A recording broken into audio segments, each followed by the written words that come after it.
Tapi kayak sama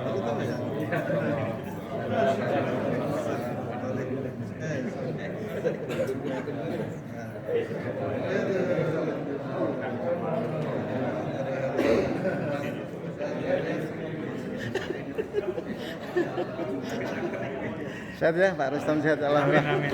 Alhamdulillah, mau silaturahmi ke rumah belum jadi. Iya.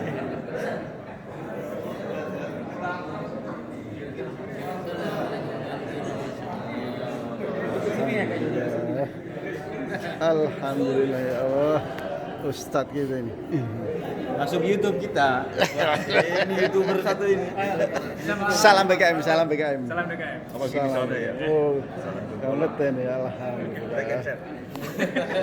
Tema yang dipilih untuk diungkapkan, untuk disampaikan hari ini adalah membangun kebersamaan dan keharmonisan. Itu tema yang diangkat. Ada satu istilah yang kita semua biasa dengar, yang istilah ini berbahasa Arab, namun orang Arab nggak tahu maknanya. Istilah itu adalah halal bihalal. Maka majlis hari ini boleh kita katakan majlis halal bihalal sekaligus pembukaan. Perkataan halal bihalal bahasanya bahasa Arab, tapi orang Arab kalau ditanya mengkerutkan dahi juga itu. Apaan itu? Karena memang perkataan ini ataupun kegiatan ini murni hasil inisiatif ulama dari Indonesia. Tapi ada dasarnya, nanti saya akan ulas. Siapa yang mencetuskan istilah halal bihalal ini? Disebutkan bahwa yang memulai menggunakan istilah ini adalah Kiai Haji Wahab Hasbullah, salah seorang pendiri Nahdlatul Ulama. Pada tahun 1948 beliau menyarankan kepada Presiden Soekarno waktu itu untuk mengadakan satu majelis pertemuan yang tujuannya adalah untuk menyelesaikan masalah-masalah yang sedang dihadapi para elit politik pada waktu itu. Ada pertentangan yang kuat di kalangan ahli politik, sehingga keadaan itu menjadi agak tegang. Maka diusulkan kita bikin acara, kita berikan nama halal bihalal. Kalau silaturahim itu kan sudah biasa ya. Silaturahim itu sudah biasa, artinya menyambungkan kasih sayang.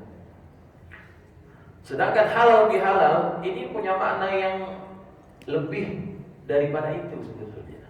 Terlebih kalau ada pertikaian, ada permasalahan, tepat pakai istilah halal bihalal. Apa maknanya sebetulnya halal bihalal itu? Halal asal katanya adalah halla yahullu, artinya menguraikan. Kalau ada benang yang kusut,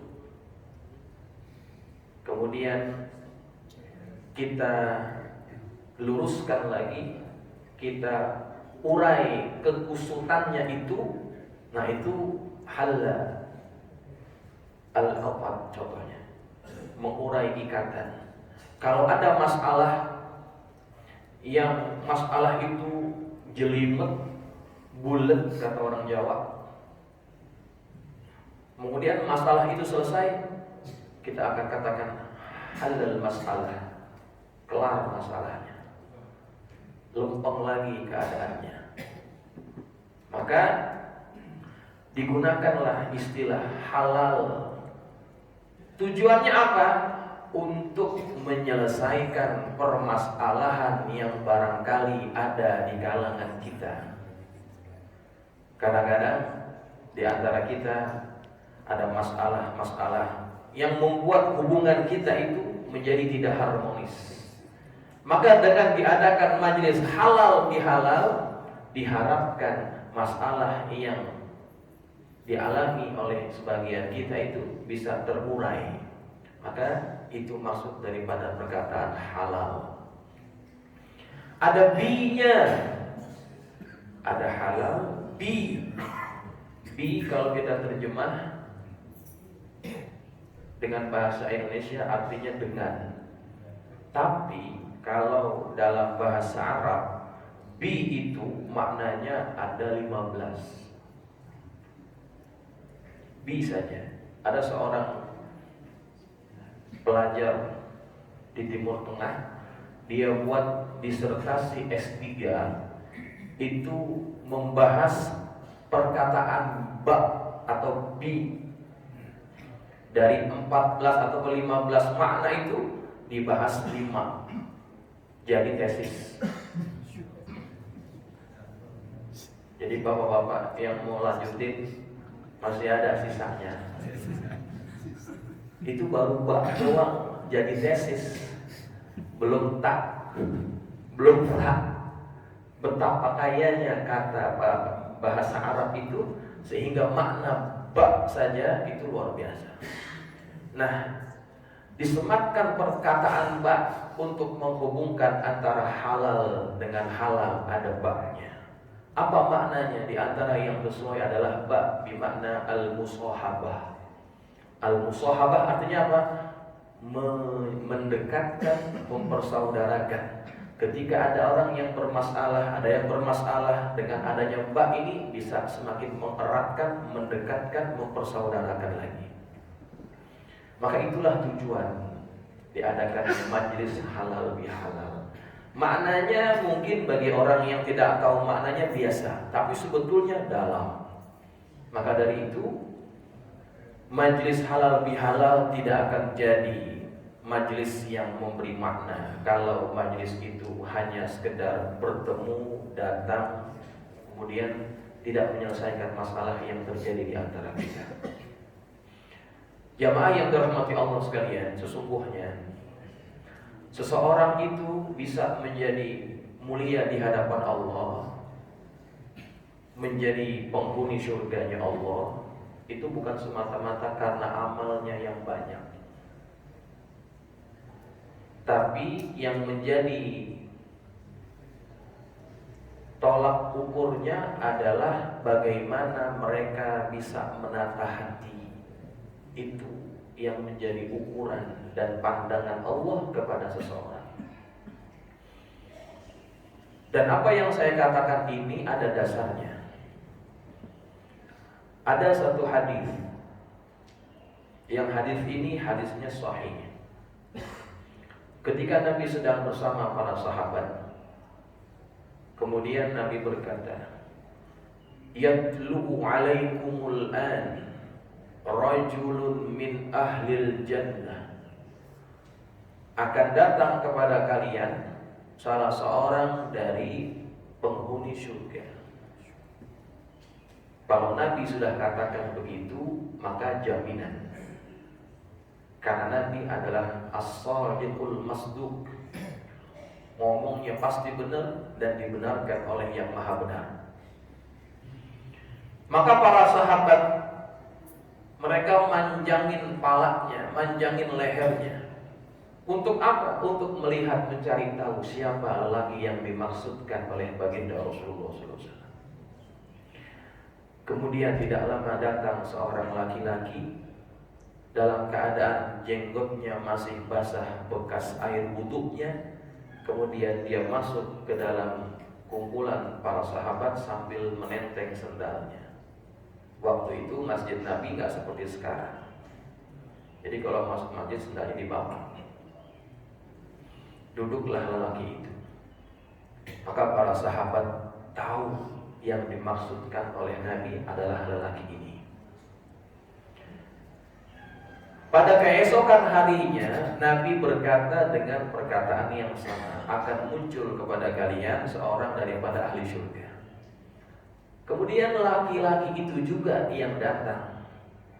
Pada hari yang ketiga Nabi juga mengatakan perkataan yang sama dan laki-laki itu juga yang datang. Kemudian ada seorang sahabat Nabi yang dikenal sebagai sahabat yang zuhud, ahli ibadah. Namanya Abdullah bin Amr bin Al-As, anaknya Amr bin As. Ketika lelaki ini pulang, diikuti oleh Abdullah bin Amr bin Al-As. Kemudian Abdullah bin Amr bin Al-As berkata kepada laki-laki ini, dia katakan, wahai Tuan, boleh tidak Anda izinkan saya untuk menginap di rumah Anda barang 3 malam saja. Sebab saya sudah bersumpah kepada orang tua saya, kepada ayah saya, bahwa saya tidak akan pulang selama 3 hari. Ada masalah yang kami alami. Kemudian diizinkanlah Abdullah bin Amr bin Al-As untuk menginap di rumah laki-laki ini. Maka pada malam harinya Abdullah bin Amr bin As itu tidak tidur. Apa yang dia lakukan? Dia ingin melihat amalan apa yang dikerjakan laki-laki ini sehingga Nabi puji dia menjadi seorang daripada penghuni surga. Itu tujuan dia ingin menginap. Maka ketika dia perhatikan laki-laki ini tidak mengisi malam harinya dengan qiyamul lail yang panjang, tidak diisi dengan baca Quran yang banyak. Dia hanya berzikir menjelang tidur. Kemudian dia isi malamnya dengan tidur. Menjelang subuh dia bangun, dia zikir lagi. Itu yang dilihat oleh Abdullah bin Amr bin As pada malam pertama. Kemudian malam kedua, yang dilihat oleh Abdullah bin Amr bin As juga perkara yang sama. Laki-laki ini tidak qiyamul lail dengan panjang, tidak baca Quran dengan lama. Dia hanya zikir menjelang tidur, nanti bangun menjelang subuh zikir. Itu doang. Hari ketiga yang dilihat juga perkara yang sama. Jamaah, ini kira-kira amalan orang ini sama tidak dengan amalan kita?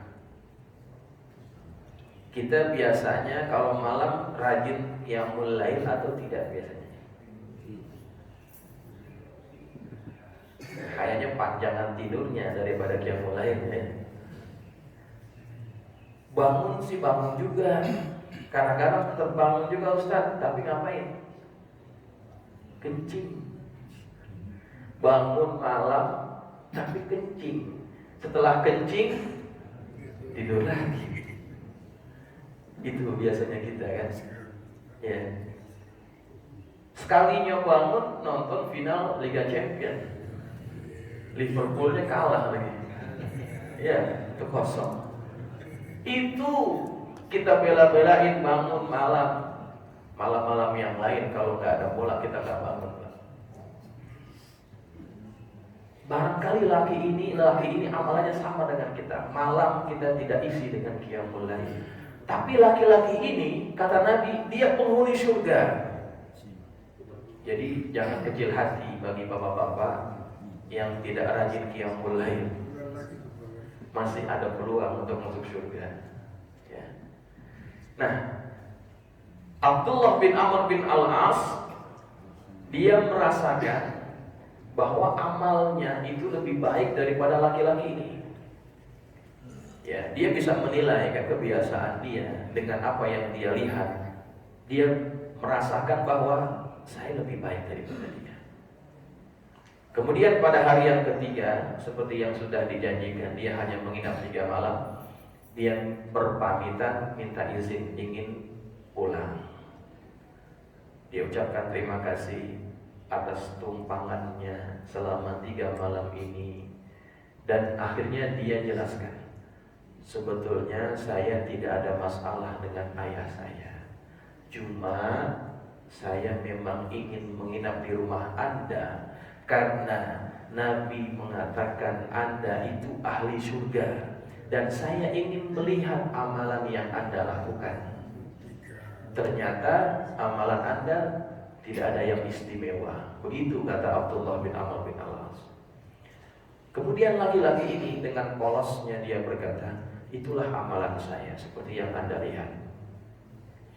Baik dah, saya mau pulang. Ketika Abdullah bin Amr bin Al-As berpaling daripada laki-laki ini, dipanggil lagi sebentar. Amalan saya itulah yang seperti yang Anda lihat. Tapi ada satu yang selalu saya kerjakan. Apa katanya? Saya tidak pernah menyimpan di dalam hati saya perasaan marah, perasaan dendam, perasaan benci kepada siapapun dari kalangan kaum muslimin. Wala ahsudu ahadan, dan saya tidak pernah hasud, saya tidak pernah dengki kepada seorang pun daripada kalangan kaum muslimin. Begitu kata orang ini. Jadi setiap malam menjelang tidur, dia bersihkan hatinya. Dari apa? Dari perasaan tidak suka, benci, marah, dendam, dengki, iri, semuanya dibuang daripada hatinya. Dia tidak mau tidur dengan perasaan itu semuanya. Kemudian apa kata Abdullah bin Amr bin Al-As? Kata Abdullah bin Amr bin Al-As, hiya allati balaghat bika, ini yang membuat engkau dikatakan oleh Nabi sebagai ahli surga. Hiya allati la nutiqu, inilah amalan yang belum mampu kami kerjakan. Pengakuan itu diberikan oleh Abdullah bin Amr bin Al-As. Karena apa? Karena menjaga hati daripada perasaan marah, benci, dendam, dengki itu bukan perkara mudah, Pak. Kalau seseorang bisa menjaga hatinya dari perasaan-perasaan itu, maka insya Allah orang ini termasuk daripada ahli surga. Karena hati adalah tempat di mana Allah melihat kepada hambanya, bukan amalan zahir. Betapa banyak orang yang amalan zahirnya itu luar biasa, tapi ketika di dalam hatinya ada perasaan dengki, amalan yang banyak itu bisa habis dimakan oleh perasaan dengkinya itu. Iyyakum wal hasad, fa innal hasada ya'kulul hasanat kama ta'kulun narul hatab. Hati-hati dengan sifat hasad, hati-hati dengan sifat dengki, karena hasad ini bisa memakan kebaikan kita seperti api yang memakan kayu bakar. Buat apa amal yang banyak tapi hati kita tidak manage? Orang ini amalnya gak banyak, tapi hatinya dia jaga. Maka dengan sebab hati yang salim itu, qalbun salim itulah, Allah kemudian memberikan rahmatnya kepada orang tersebut. Jadi hati itu memang satu potensi yang harus kita betul-betul jaga. Ketika hati kita baik, itu yang akan menjadi kendaraan kita untuk masuk ke dalam surganya Allah Subhanahu wa ta'ala.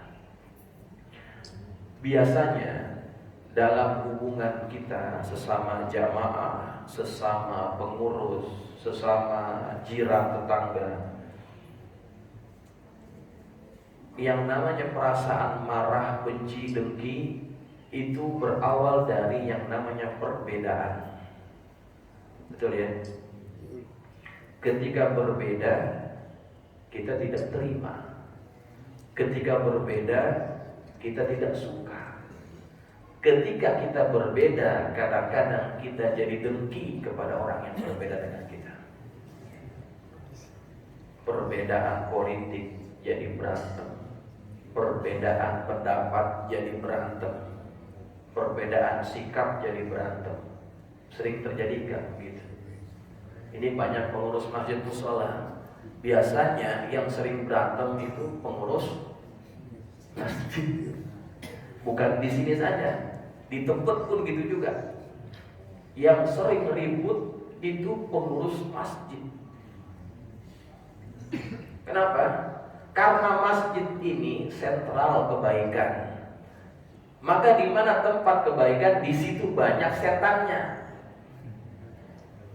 Bukan jamaahnya yang jadi setan, bukan. Yang godain jamaahnya itu luar biasa. Kenapa?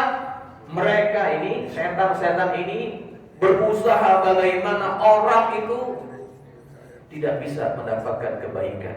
Kalaupun sudah buat kebaikan, mereka berusaha bagaimana kebaikan yang sudah mereka kerjakan itu habis. Ya, makanya hati-hati jadi pengurus masjid musola. Setan-setan yang godain kita itu pangkatnya jenderal. Kalau yang godain yang tukang mabok pinggir jalan itu kopral semua. Tapi kalau yang di masjid itu jenderal-jenderal. Maka harus hati-hati jadi pengurus masjid dan mengelola masjid dengan sebaik-baiknya. Tadi Dr. Latif sudah sebutkan itu. Bagaimana tata kelola masjid itu harus baik. Karena dengan baiknya tata kelola masjid, maka masjid akan menjadi sentral kebaikan. Ya, maka kita harus betul-betul bisa memanage yang namanya perbedaan. Karena dari perbedaan inilah kita bisa jadi benci. Kita bisa menjadi tidak suka, tidak senang, dan kita bisa marah kepada saudara kita, bahkan dengki daripada perbedaan ini. Padahal yang namanya perbedaan itu sesuatu yang lumrah dalam kehidupan kita. Berbeda itu merupakan sunnatullah. Biarlah perbedaan hanya pada pandangan. Jangan sampai perbedaan sampai dibawa masuk ke dalam hati. Itu yang repot.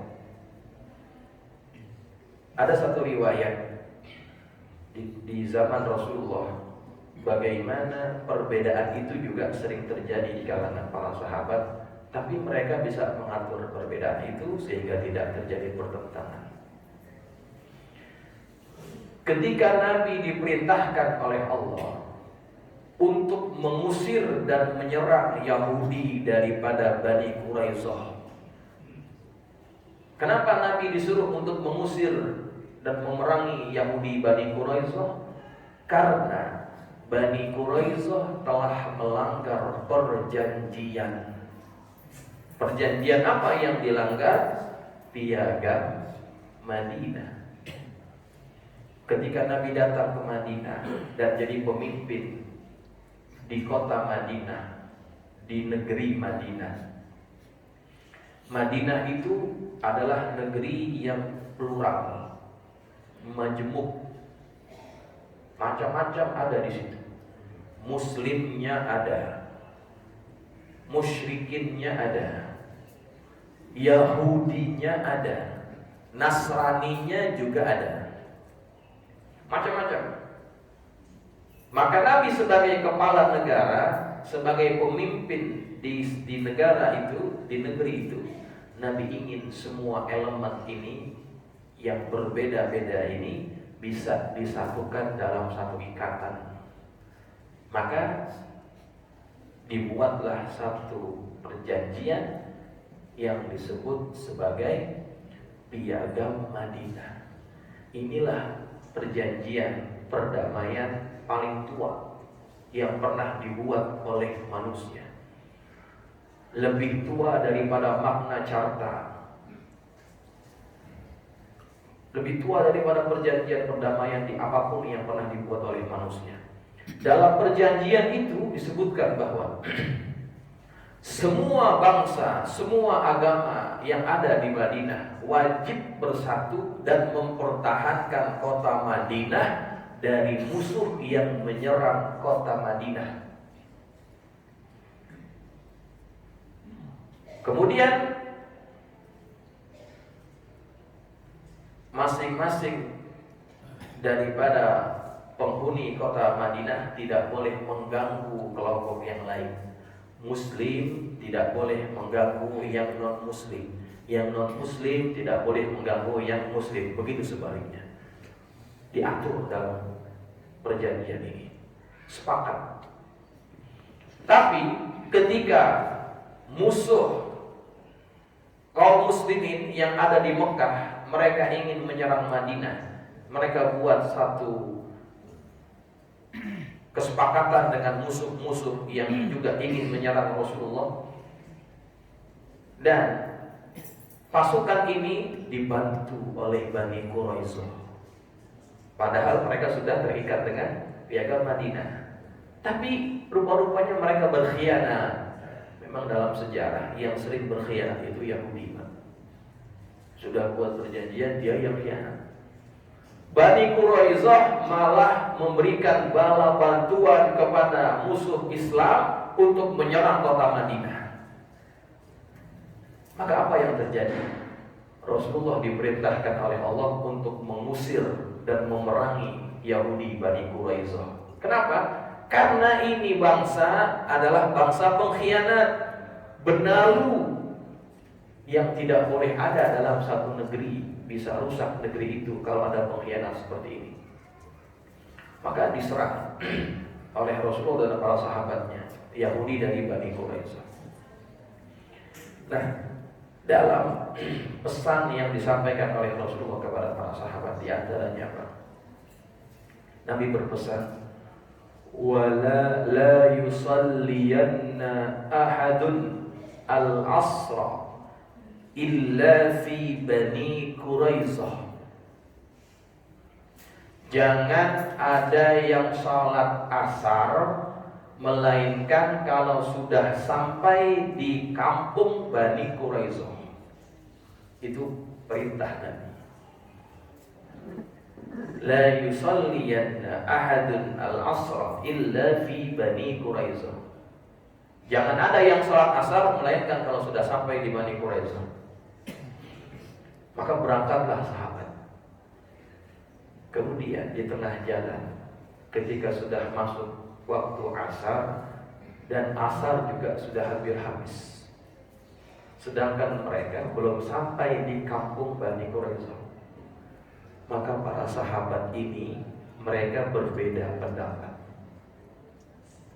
Pendapat yang satu mengatakan kita mesti sholat asar, sedangkan yang satu jangan sholat asar. Berbeda, ya. Padahal perintah dari Nabi bunyinya apa? Jangan ada yang sholat asar melainkan kalau sudah sampai di kampung Bani Quraisyah. Tapi difahami berbeda oleh sahabat-sahabat ini. Kalau yang berkata kita nggak sholat asar, kemudian mereka nggak mau sholat asar, mereka berpegang kepada apa yang Nabi sampaikan. Kan Nabi sudah ngomong, kita jangan sholat asar kecuali kalau sudah sampai di Bani Quraisyah. Ini kalau kita bilang tekstualis, ya, zahiriyah. Bunyinya begitu, ya begitu yang dipahami. Sedangkan kelompok sahabat yang satu lagi, mereka memahaminya nggak begitu. Kata mereka, kita tetap harus sholat asar. Nabi perintahkan begitu, tujuannya supaya kita cepat-cepat ke sana, jalannya cepat-cepat. Kalau memang nggak sempat juga, ya sholat asar di mana kita berada, begitu. Sebab ada hadis yang lainnya. Sholatlah di mana saja ketika masuk waktunya. Nah, sahabat ini berbeda pendapat. Yang satu mengatakan enggak sholat asar karena Nabi perintahkan begitu. Yang satu sholat asar karena memahami perintah itu, maksudnya Nabi suruh kita cepat-cepat. Kalau enggak sampai juga, sholat asar di mana saja. Gitu, beda.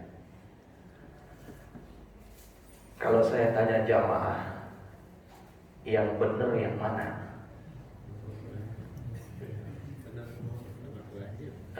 Yang benar yang sholat atau yang enggak sholat? Kalau jamaah ada di kalangan sahabat, milih yang mana? Coba lihat. Dua pandangan ini dialami oleh para sahabat. Sumbernya satu. Apa sumbernya? Hadis Nabi. Kemudian ketika sampai ke Madinah, laporan sama Rasulullah. Ya Rasulullah, kami di jalan berbeda pendapat. Masalah apa?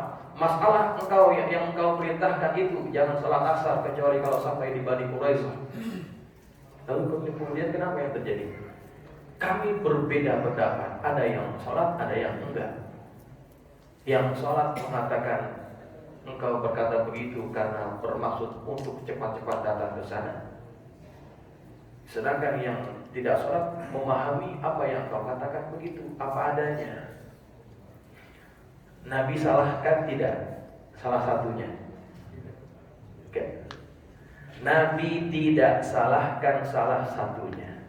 Nabi cuma senyum karena Nabi bisa memahami apa yang terjadi di kalangan para sahabat. Karena apa? Karena dua kelompok ini masing-masing berijtihad. Setiap orang yang berijtihad pasti benar, gak ada yang salah. Cuman ada yang lebih benar gitu Pak. In asaba, kalau dia benar dalam ijtihadnya, lahu ajran, dia punya dua pahala. Pahala atas kebenaran yang dia pilih itu, pahala beramal satu lagi. In akhta'a, kalau dia salah, lahu ajrun, dia dapat satu pahala. Tetap dapat pahala. Pahala apa? Pahala ijtihadnya. Nabi gak bilang yang salah dapat dosa. Nabi bilang yang salah juga dapat pahala. Inilah bagaimana Nabi mengajarkan kepada kita memahami perbedaan yang ada di antara kita. Jangan sampai perbedaan ini kita gagal memanagenya sehingga menjadi sumber-sumber perpecahan. Sebagai contoh lain, misalkan ada hadis yang berkata, Nabi itu berkatakan begini, "Shollu kama ra'aitumuni usolli." Salatlah kalian sebagaimana kalian melihat aku salat. Yang lihat Nabi salat siapa? Sahabat. Kita lihat ya. Kemudian apa yang dilihat oleh sahabat diriwayatkan dalam hadis. Hadis ini diolah oleh para ulama mujtahid dari sumber yang sama. Kemudian dalam hadis yang menyebutkan bagaimana sifat salatnya Nabi itu kalau takbir mengangkat tangan sejajar dengan dua bahu. Nabi kalau takbir mengangkat tangannya sejajar dengan dua bahu. Jadi bagaimana posisinya? Di mana posisi tangan kita? Begini atau begini?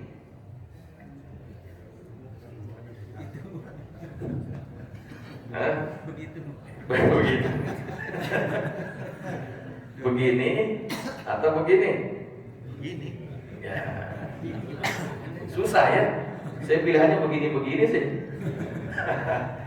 Yang di atas atau di bawah? Oh, beda kan? Yang di atas, di bawah. Coba berbeda. Tapi Nabi mengatakan apa? Shollu kama ra'aitumuni usolli. Mana yang benar? Yang tangannya di atas, yang sejajar dengan kupingnya atau sejajar dengan dadanya? Yang Nabi katakan tangannya sejajar dengan bahu. Nah, kenapa beda? Ulama yang mengatakan tangan kita letakkan sejajar kuping dengan ibu jari, ya begini. Karena tangan yang diukur tangan bagian bawah. Jadi yang sejajar ya bawah. Sedangkan ulama yang mengatakan begini yang benar. Karena yang diukur tangan itu yang mana? Jarinya. Jadi yang salah yang mana? Yang enggak sholat. Kalau masih sholat, benar. Selagi ngikut ulama, betul ya? Ya, jadi nggak usah ribut masalah itu. Nih Masjid Asy-Syifa tadi sembahyangnya pakai kunut atau tidak? Hah? Nggak kunut. Sedangkan mayoritas di Indonesia itu pakai kunut karena kita Syafi'i. Karena Imam Syafi'i itu mensunahkan kunut. Ada dalilnya atau tidak? Ada dalilnya. Sedangkan imam-imam yang lain menganggap kunut itu tidak sunnah. Ya, kunut itu tidak sunnah. Maka kalau kebetulan imamnya nggak kunut, kita perlu tidak kita dorong imamnya itu gantian, gua aja yang sholat. Gua biasa kunut, lo nggak pakai kunut, gak usah jadi imam. Gak usah pakai begitu, Pak. Kita harus bisa memahami perbedaan itu sesuatu yang sunnatullah. Tapi kita harus paham bagaimana mengatur perbedaan. Dan yang paling penting adalah kita harus bijak. Kita harus bijak dalam bersikap dan jangan memaksakan pendapat ketika di masyarakat itu pendapatnya berbeda dengan kita. Buya Hamka itu Muhammadiyah totok. Muhammadiyah totok. Muhammadiyah tulen. Dia kunut enggak? Enggak. Buya Hamka itu berteman dekat dengan Kiai Haji Abdullah Syafi'i. Sedangkan Kiai Abdullah Syafi'i itu NU Masyumi. Kunut. Ketika Buya Hamka diundang sholat dan ceramah di Masjid Al-Barakah Asy-Syafi'iyah kuliah subuh, Buya Hamka kunut. Buya Hamka apa? Kunut. Kenapa Buya Hamka kunut? Apakah Buya Hamka ini berarti tidak konsisten?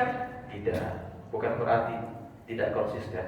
Buya Hamka memahami bahwa masyarakat yang berada di daerah itu adalah kunut. Maka beliau juga kunut. Ini yang bijak. Al-Imam Syafi'i ketika datang ziarah ke makamnya Al-Imam Abu Hanifah, kemudian ada masjid dekat makam itu. Al-Imam Syafi'i sholat tetapi tidak kunut. Padahal Imam Syafi'i mensunahkan kunut. Ketika dia sholat subuh dia tidak kunut. Ketika ditanya kenapa kau tidak kunut? Saya menghormati sahibul maqam Imam Abu Hanifah, dia bilang gak kunut, saya hormati dia. Tuh, begitu cara ulama mengatur perbedaan. Jadi kalau kita punya pendapat, lihat apa yang dipegang oleh masyarakat. Jangan memaksakan pendapat itu. Karena apa? Ketika kita memaksakan pendapat di tengah masyarakat yang berbeda pegangannya dengan kita, itu yang bisa menyulut permusuhan. Karena tidak semua orang bisa mengatur yang namanya perbedaan ini. Apalagi orang-orang awam. Berbeda sedikit bagi mereka itu musuh. Maka kita harus bijak dalam mengatur perbedaan. Karena perbedaan kalau tidak diatur ini bisa membuat perpecahan, bisa membuat permusuhan. Ketika kita bermusuh, hati kita kotor. itulah hati yang tidak disukai oleh Allah Subhanahu wa taala. Karena Allah akan melihat hambanya bukan pada zahir amalnya, tapi Allah akan melihat pada bagaimana dia mengatur hatinya, membersihkan hatinya daripada sifat-sifat yang tidak disukai Allah Subhanahu wa taala. Jamaah yang dirahmati Allah, saya kira cukup sekian tausiah yang bisa saya sampaikan. Sudah masuk waktu syuruk. Setelah ini ada sambutan-sambutan lagi, dan ada acara yang lain yaitu sarapan pagi. Jadi karena masih banyak acara-acara yang lain, kita cukupkan sampai di sini. Mudah-mudahan bermanfaat. Billahi taufiq wal hidayah. Assalamualaikum warahmatullahi wabarakatuh.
warahmatullahi wabarakatuh.